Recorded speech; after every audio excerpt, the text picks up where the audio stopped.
The star Proto-Saturn. This is Saturn before it became a gas giant planet in the solar system.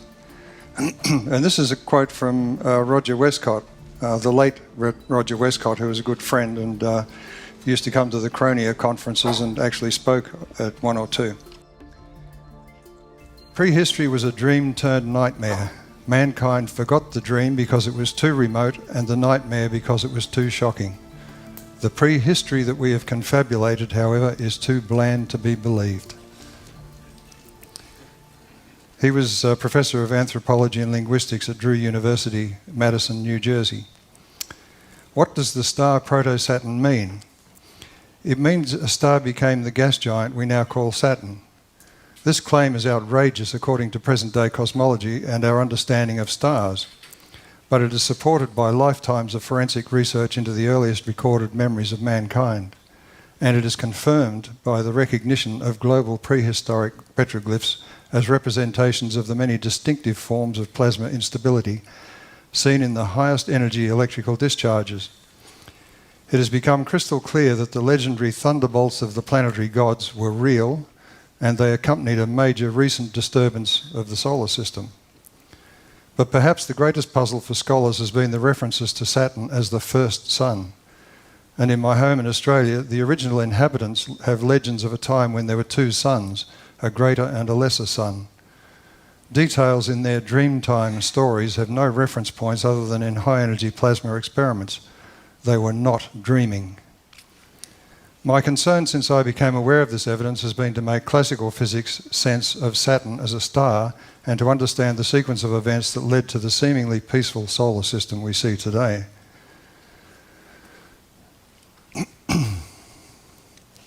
So we have these big questions.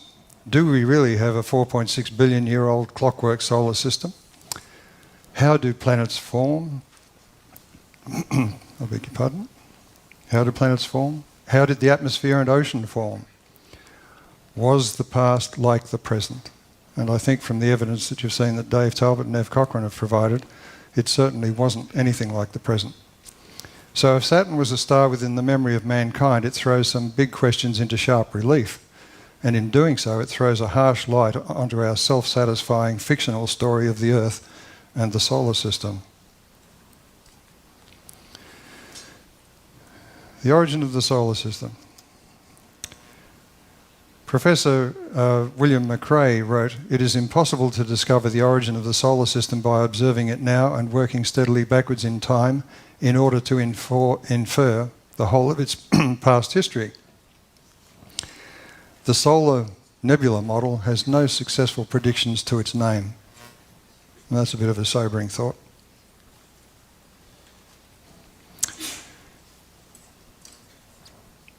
Here we go, yeah. My meeting with Dr. Velikovsky, I visited him in 1979 at his home in Princeton, New Jersey. He very gracefully accepted my family as well. I've got photos of my daughters with him, but none with me. I was rather shy of asking him for a photo. But the main question then was this problem that he faced with astronomers. What don't we know about gravity? There's something really missing in our physics. Velikovsky argued that planets change orbits, exchange thunderbolts, and quickly settle into peaceful orbits. Rapid settling following chaos defies our understanding of gravitational systems, which for more than a two-body system are chaotic. As I said, if one planet departs from its normal orbit by a small amount, it will affect the others, and there's no way of restoring the original situation. The system flies apart. Our understanding of gravity and solar system mechanics is inadequate. So, we have a new cosmology. A new forensic approach to old evidence produced a recent history of the solar system that requires a critical examination of modern science instead of dogmatic rejection of evidence.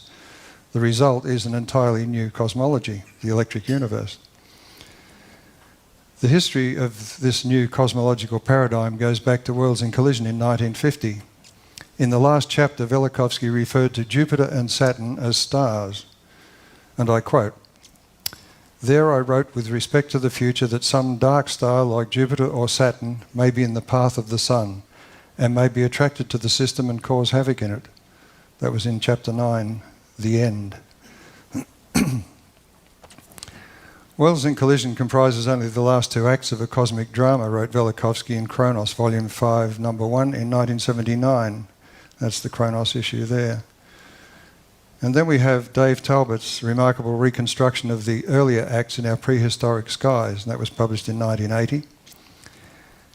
Then in Eon Volume 5, Number 5, in January 2000, I first published my physical model of Earth's relationship to the dark star dubbed Proto-Saturn in Stars in an Electric Universe. It had appeared earlier on my website as Other Stars, Other Worlds, Other Life in December 1999. And then we have all the books by Eduardo Cardona, and they're all there. God Star, published 2006, Metamorphic Star 2008, Primordial Star 2009, Flare Star 2011. So the evidential history is Earth and Mars were satellites orbiting a brown dwarf star. It was a very hospitable environment for life. Atmosphere, water and minerals were deposited on the satellites. The system changed spectacularly on encountering the Sun. The brown dwarf flared and ejected a new satellite. An axial column of satellites was formed, and intense plasma discharge phenomena were observed. The terms giant and dwarf applied to stars are misleading. They're just calculated on the standard model of the Sun.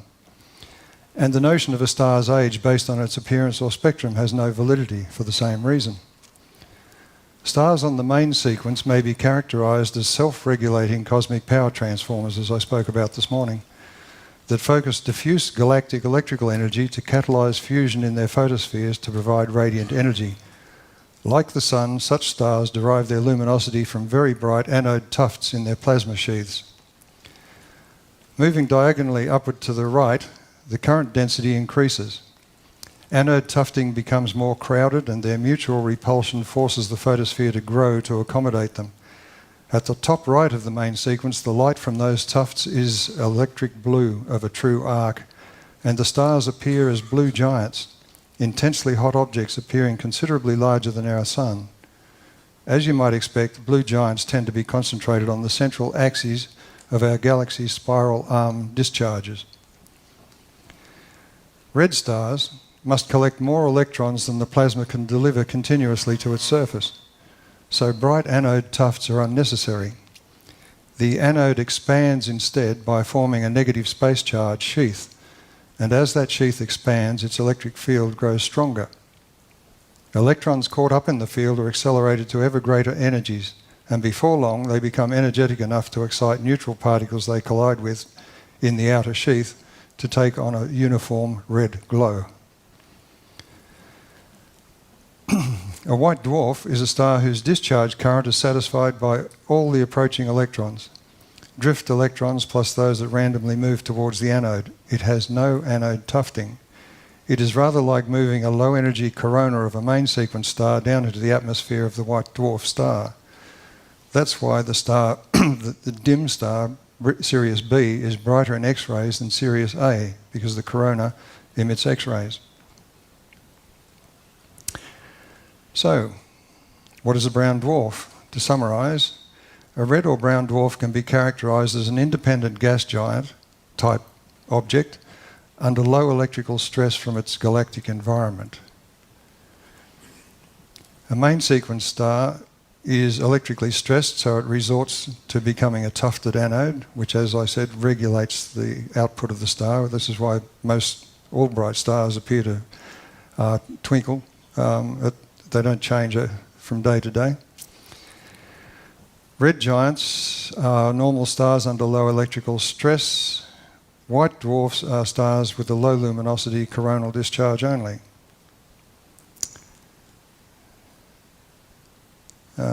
Is that at the same point?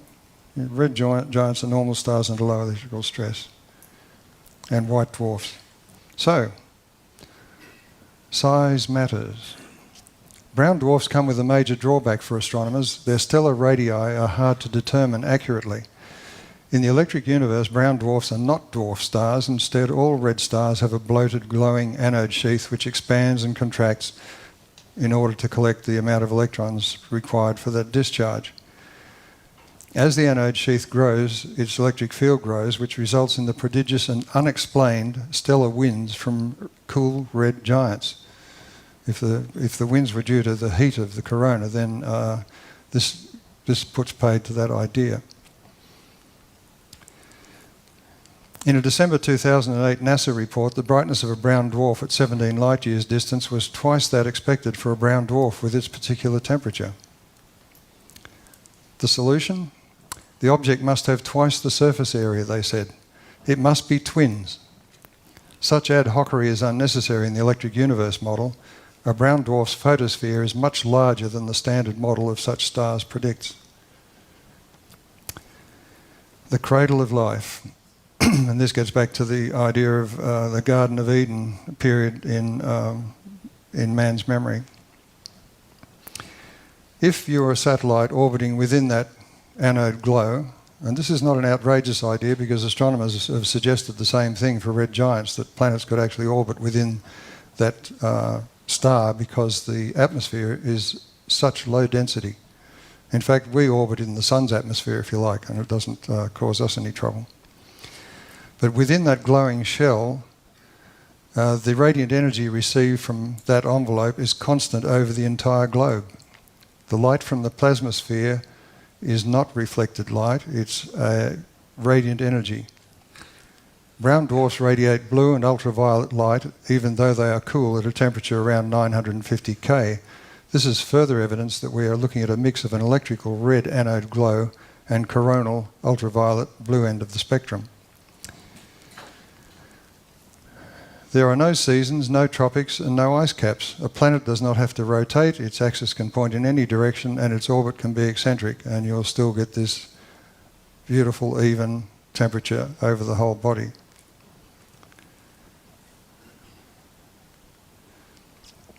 The radiant energy received by the planet will be strongest at the blue and red ends of the spectrum, so photosynthesis, which relies on red light, would be very active. The skylight would be a pale purple, which maybe is referred to by the classical purple dawn of creation.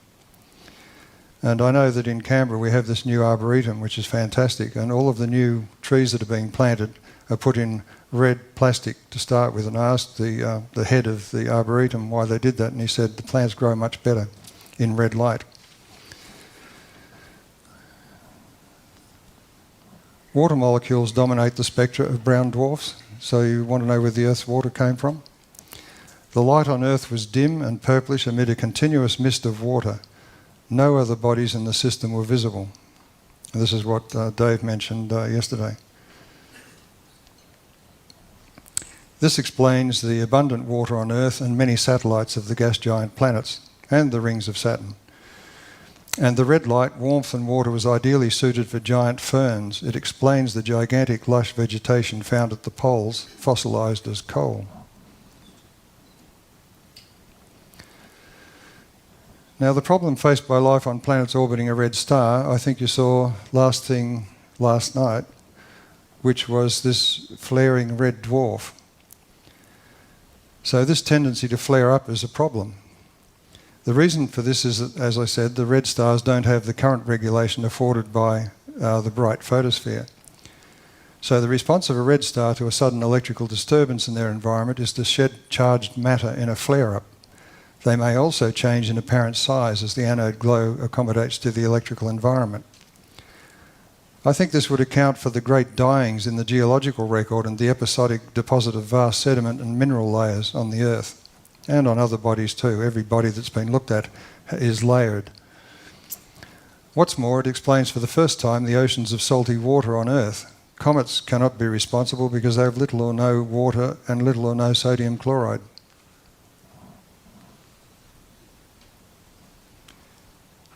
Now, just see how much of this I want to show you because we saw this yesterday. So I might skip. This is referring to that super flare you saw yesterday, and you remember the astrophysicist said anyone who was on a planet orbiting that star at the time would be having a very bad day. Well, I think the Earth has had its bad days, and they're reflected in the geological record. So we'll skip that. The mass extinctions. As I said, those flare-ups can be so drastic that it would practically wipe out the life on any existing life on those satellites of that dwarf star.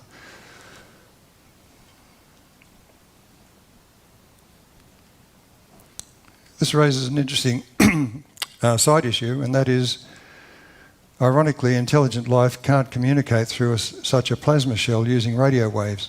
So the lack of intelligible radio signals in the SETI project is understandable. In fact, denizens of such worlds would most likely be unaware of the universe at large. Now, astronomers also submit that orbiting a red dwarf is possibly one of the best places to look for life. What they've never considered is orbiting inside a red dwarf.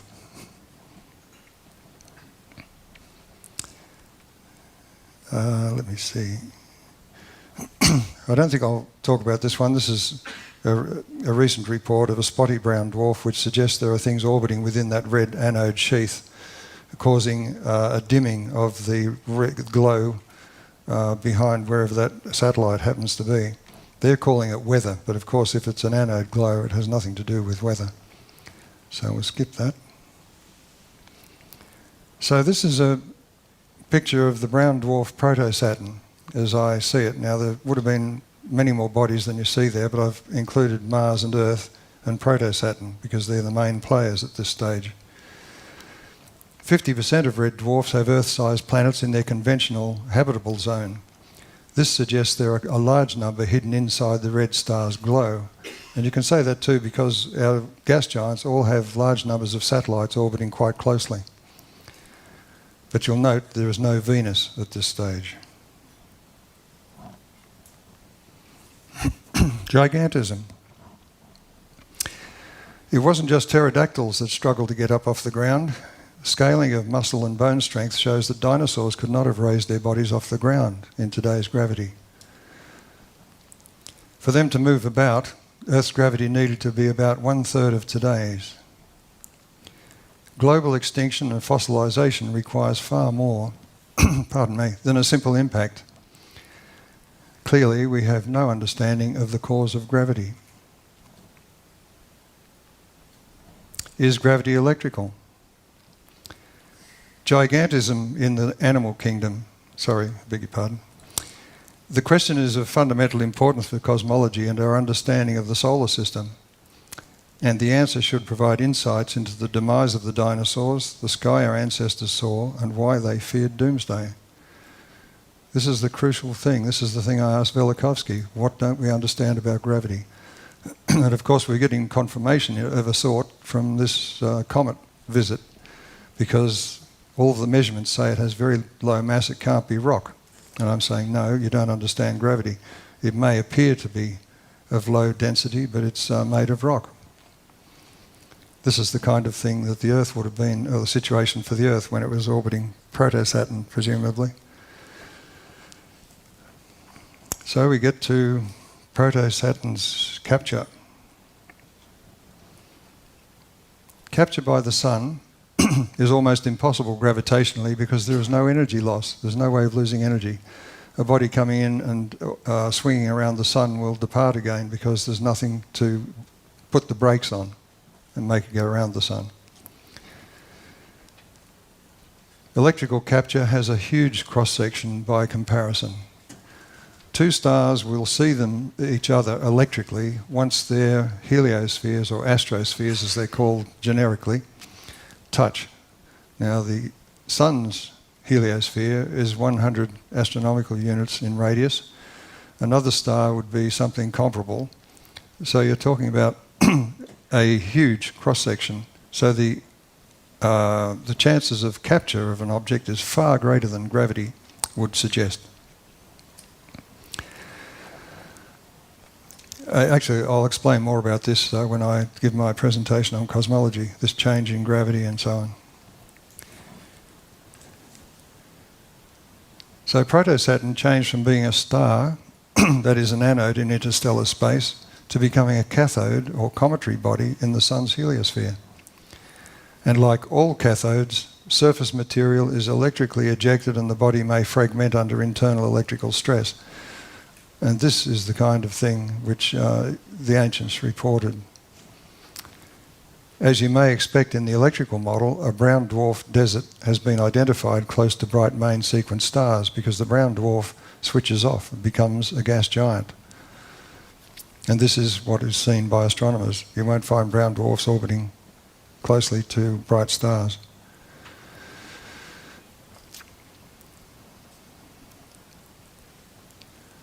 So gravitational theory only accommodates accretion disks. Expulsion disks are believed impossible despite the copious evidence of stars ejecting matter in jets. Even the Sun does it in a modest coronal mass ejection kind of way. It's also interesting to note the large number of close orbiting gas giants about nearby stars. This fits the electrical fissioning argument and not the nebular accretion model. Gas giants have also been discovered at distances from their stars where they couldn't have formed within the age of the star. All of the impossible planets and stars being discovered are not impossible in the electric universe model. Instead, they are expected based on that model. I'll deal with this issue in my presentation on cosmology.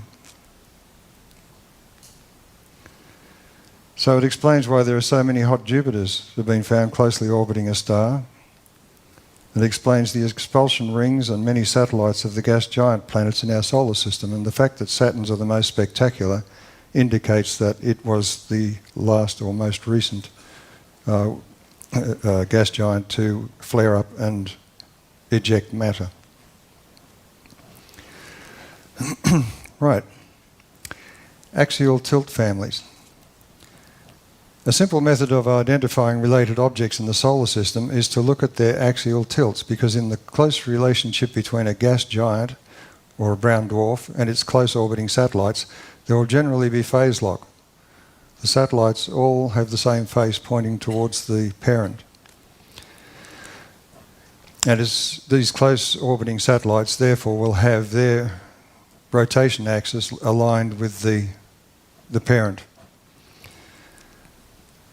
Having the same degree of axial tilt, modified by precession after disturbance, like the tearing apart of the Saturnian system, that tilt to the plane of their orbits of the ecliptic should be roughly the same. And this is one way of trying to identify members of the same family, because the Sun has an adopted family.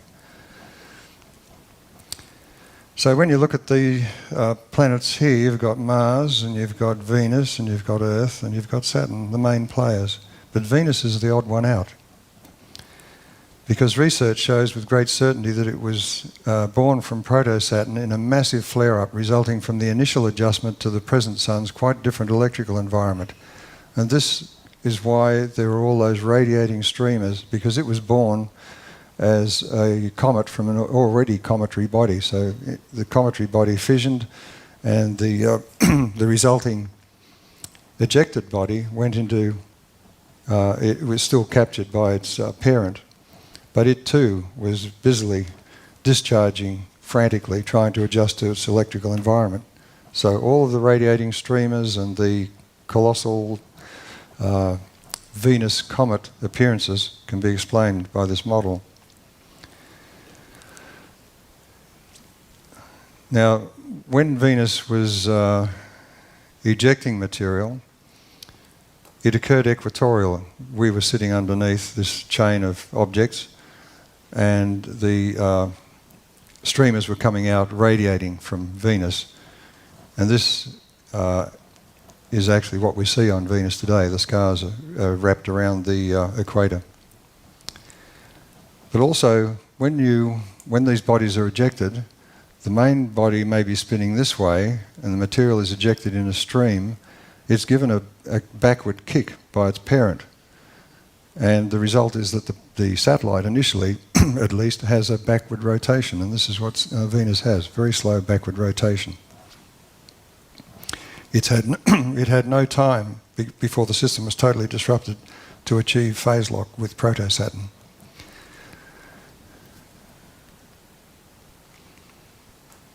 So we look at Saturn. In June 2004, the Electric Universe was the only model to predict the surface features of smog-shrouded Titan. Titan being a huge moon which would be classed as a planet if it was separate from Saturn. These surface features were predicted before they were revealed in detail by the Huygens probe from the Cassini spacecraft. In Cassini's Homecoming, I wrote, "A scenario follows that is so alien to any conventional theory of Saturn's history that it should be easily tested against information gained from the Cassini mission. It shows striking connections between many seemingly unrelated facts about certain planets." That is something that conventional cosmogony or cosmology has not been able to do.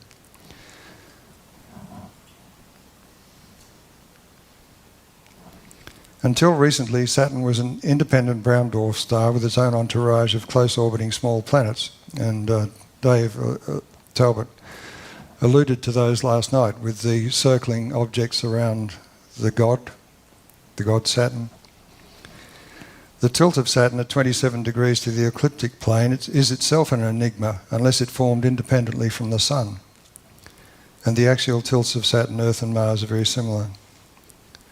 Are we on the same page? No, let me catch up.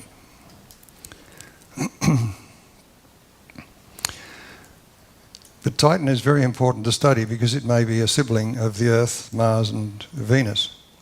It's an enigma, having a massive atmosphere, mainly of nitrogen, with a pressure at the surface 1.6 times that of Earth's air at sea level. This is for a smaller body. And anomalously high nitrogen-15 levels in a 95% nitrogen-14 atmosphere. It is not a body more than 4 billion years old. The Electric Universe was the only model to predict the surface features before Huygens descended and photographed it. And that was based on the kind of electrical sculpting seen on Venus, Mars and Earth. The earliest reports from scientists are usually the most revealing before they have time to recover from shock and make up stories.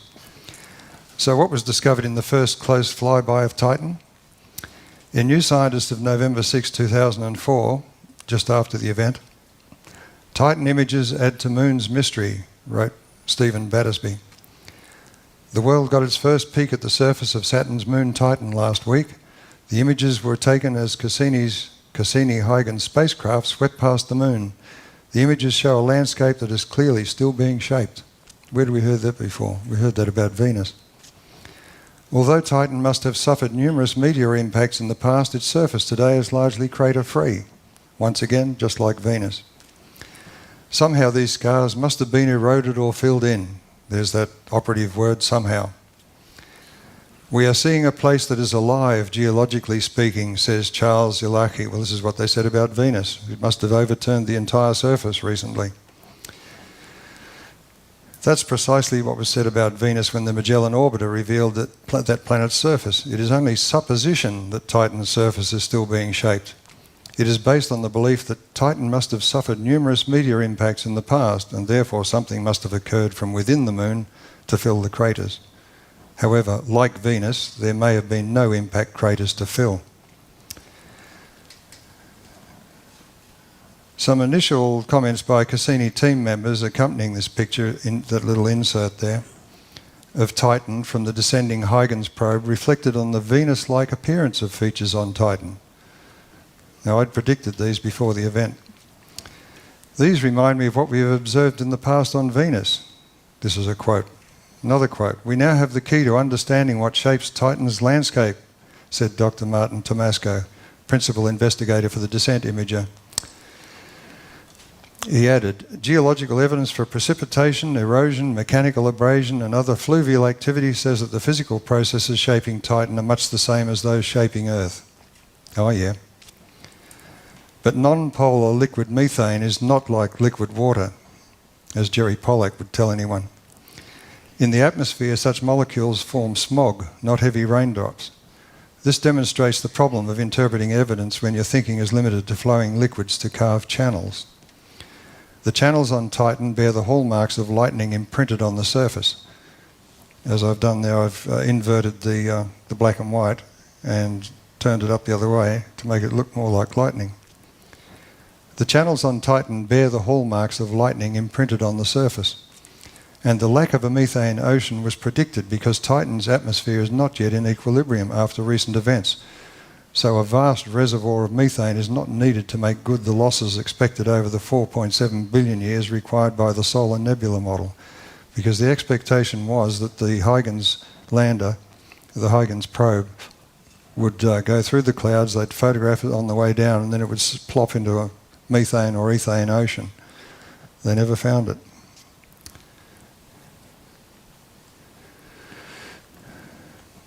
Titan's enigmatic atmosphere. Titan's atmosphere is believed by many scientists to be similar to Earth's early atmosphere, billions of years ago. This is the usual story. We're out there to try and show how the Earth was born. Toby Owens, principal scientist at JPL, said, "What we've got is a very primitive atmosphere that has been preserved for 4.6 billion years. Titan gives us a chance for cosmic time travel, going back to the very earliest days of Earth when it had a similar atmosphere. All conjecture." But in a sense, Toby Owens may be right. Titan can give us insights about the Proto-Saturnian environment, but just take off about 5 zeros from that age figure. The striking disparity in nitrogen isotopes is telling us something about the way planetary atmospheres are formed rather than how they evolve. Hans Alfvén wrote in Evolution of the Solar System, and I quote, "The Laplacian concept of a homogeneous gas disk provides the general background for most current speculations. The advent of magnetohydrodynamics about 25 years ago, and experimental and theoretical progress in solar and magnetospheric physics have made this concept obsolete, but this seems not yet to be fully understood." While acknowledging Alfvén's point, it is possible to go a step further and invoke several processes available in the plasma discharge model that would affect Titan's atmosphere. Was Titan captured or born earlier by Proto-Saturn in a major electrical event in its recent history? This is hinted at by Titan's eccentric orbit, which cannot have persisted for billions of years. And isotopes will separate in the combined electric and magnetic fields of a cosmic plasma discharge. So this is where we get into the problem of nitrogen in planetary atmospheres.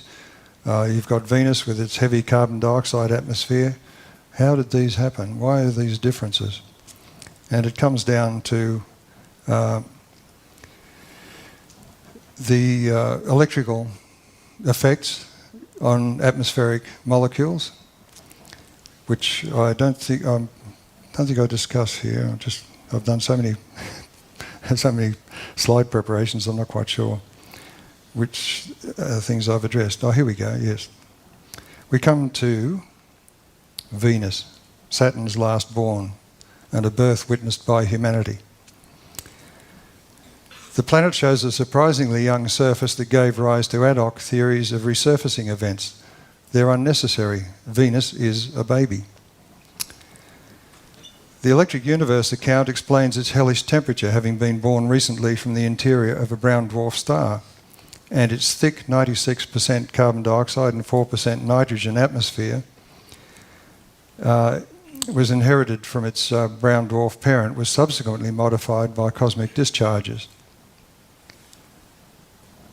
The amount of nitrogen in the Venusian atmosphere is relatively small compared to the amount of carbon dioxide, but because the atmosphere is so much thicker than that on Earth, its total nitrogen content is roughly 4 times higher than the Earth's, even though on Earth nitrogen makes up about 78% of the atmosphere. But Venus may have begun with more nitrogen, more like the Earth. Now nitrogen, and this is understood by astrophysicists, is catalysed by hot iron atoms to carbon monoxide. The two molecules have very little energy difference. So if you get a catalytic effect on a hot iron surface, it will convert nitrogen to carbon monoxide. And the carbon monoxide and water on a hot surface gives you carbon dioxide and hydrogen. The hydrogen, being a very light gas, of course, escapes to space, and it's still escaping, it's been shown. The heavier deuterium tends to be left behind, which might explain Venus's 10 times higher ratio of deuterium to hydrogen than the Earth. And solar UV light is totally inadequate as an explanation if we accept the short history of Venus. Now, notably, if water is being consumed at the surface and being converted into carbon dioxide with the carbon monoxide, and the hydrogen is escaping, it's very interesting that water was found to mysteriously decrease as the surface was approached by the Venus landing craft. In other words, that reaction is still taking place today.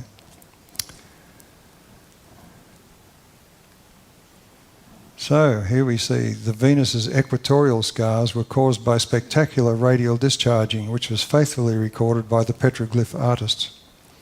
The thicker the atmosphere, the more filamentary the surface lightning becomes, as you see. Venus carried away significant charge from its parent so that it still has a cometary magneto-tail, which was detected back in the 80s, and its mountains glow with plasma discharges that reflect radar, and this puzzled the scientists greatly. Why are the mountains of Venus shiny when we look at them in radar? And I wrote at the time, it's because they've all got St Elmo's fire type discharges at above a certain elevation. And that's why just the peaks were glowing in the radar signal. Battle-scarred Mars. The devastated face of Mars shows the colossal gash of Valles Marineris stretching a third of the way around the planet. Carl Sagan in the Scientific American of September 1975 wrote, "The ultimate objective of comparative planetology, it might be said, is something like a vast computer program into which we insert a few input parameters, perhaps the initial mass, composition and angular momentum of a protoplanet, and the population of neighbouring objects that strike it, and then derive the complete evolution of the planet." End of quote. Sagan's statement epitomises everything that's wrong with modern science based on computer-generated models of virtual reality. The first law of computing is, and since I was in the computer industry all my working life, garbage in equals garbage out. Planetologists have adopted their story of the Earth, adapted their story of the Earth to accommodate their findings on Mars. So we now have eras called the Noachian, the Hesperian and the Amazonian based on crater counting. But crater counting assumes the conventional story of formation of the solar system, which, as I've shown, has no real evidential support. In fact, the evidence is strongly against it. In my next presentation, which is later today, I think, I'll talk about the damage on Mars. But Mars was stripped of atmosphere, water and rocks. And the modern evidence, we're still receiving Mars rocks on Earth today. And the evidence of Mars battles with cosmic thunderbolts is written hugely on its scar face. That was the name given to Mars by the North American Indians. What can conventional planetologists do with evidence like that? And of course we have the MAVEN mission that is going to tell us how Mars' atmosphere was stripped off over 4 billion years. So whatever that mission was designed to do, the initial question, is irrelevant and wrong. And this is the really interesting thing, is Earth a former Saturnian? And the first question is, why continents and oceans of water? There's no other body in the solar system with continents and oceanic type basins like the Earth. Each planet has its own story of electrical birth and the scars of interplanetary thunderbolts in order to achieve orbital harmony. This is where the battles, these cosmic battles with the thunderbolts of the gods, can scar the face of a planet terribly. But also the birth process itself can do the same. Electrical sculpting of planetary features is the most powerful concept missing from planetary scientists' toolkit. The Earth's unique oceanic basins with their mid-oceanic raised ridges and orthogonal coronal pattern. If you have a powerful discharge, high voltage discharge, you get coronal discharges at right angles to the main discharge channel. And I would suggest that the Earth probably suffered the massive ocean basin carving as a feature of its birth. It was a pole-to-pole discharge. Mountain ranges with their electrically sculpted ridges and gullies and backbones of intrusive melted rock called granite signify surface and subterranean telluric currents unimagined by geologists. Global tectonics is a failed paradigm because it assumes undisturbed evolution of the Earth in place over millions of years. Brown dwarfs flare and deposit minerals and gases on their satellites. The flare ejects stellar matter from the brown dwarf equatorially or axially, most usually equatorially. The composition will vary depending on the depth from which matter is dredged up and the chance encounter between that ejected matter and each satellite. This, I think, explains the water and mineral deposits on Earth, largely. So the rings of Saturn are a water ice remnant of flaring activity. Saturn was the source of the copious amounts of surface water on the Earth, and probably the sodium and or the chlorine in particular, because it's hard to get chlorine out of rocks. Each planet has its own birth drama and complex history. This is why the solar system is a complete fruit salad of objects with all sorts of different surfaces and characteristics, axial tilts, rotation rates and so on. They are all individuals, you know. This explains why the Earth, Mars and Venus appear so different, even though they may be members of the same family. There is no nebular gradation of physical properties of the planets, and the ad hoc suggestion of migration of planets only serves to confuse the issue. All the electric universe does is work with the forensic evidence about the most recent chapter in solar system history. So, the future. Professor Westcott is right. Mankind's survival is astonishing. Of course, there are reports globally of dreadful heat and cold while the Earth established its new home in the solar system. This is to be expected on a cometary orbit. It seems to me that part of the answer for our survival lay in the great heat reservoirs of the oceans, but there was also the exchange of electrical energy via the cometary discharge, which may have provided some additional heat while circularising the orbit of the Earth, as I'll discuss later. But as Roger Westcott makes clear, we may have no future if we do not understand our irrational behaviour, trying to imitate the power of the old gods in our ability to destroy each other and the environment. Velikovsky, as a psychoanalyst, felt his most important legacy, as he makes clear in Mankind in Amnesia, was to help us understand our catastrophic past and by so doing begin to heal from those psychic wounds. Fear is a great cattle prod, but we are not cattle. Thank you.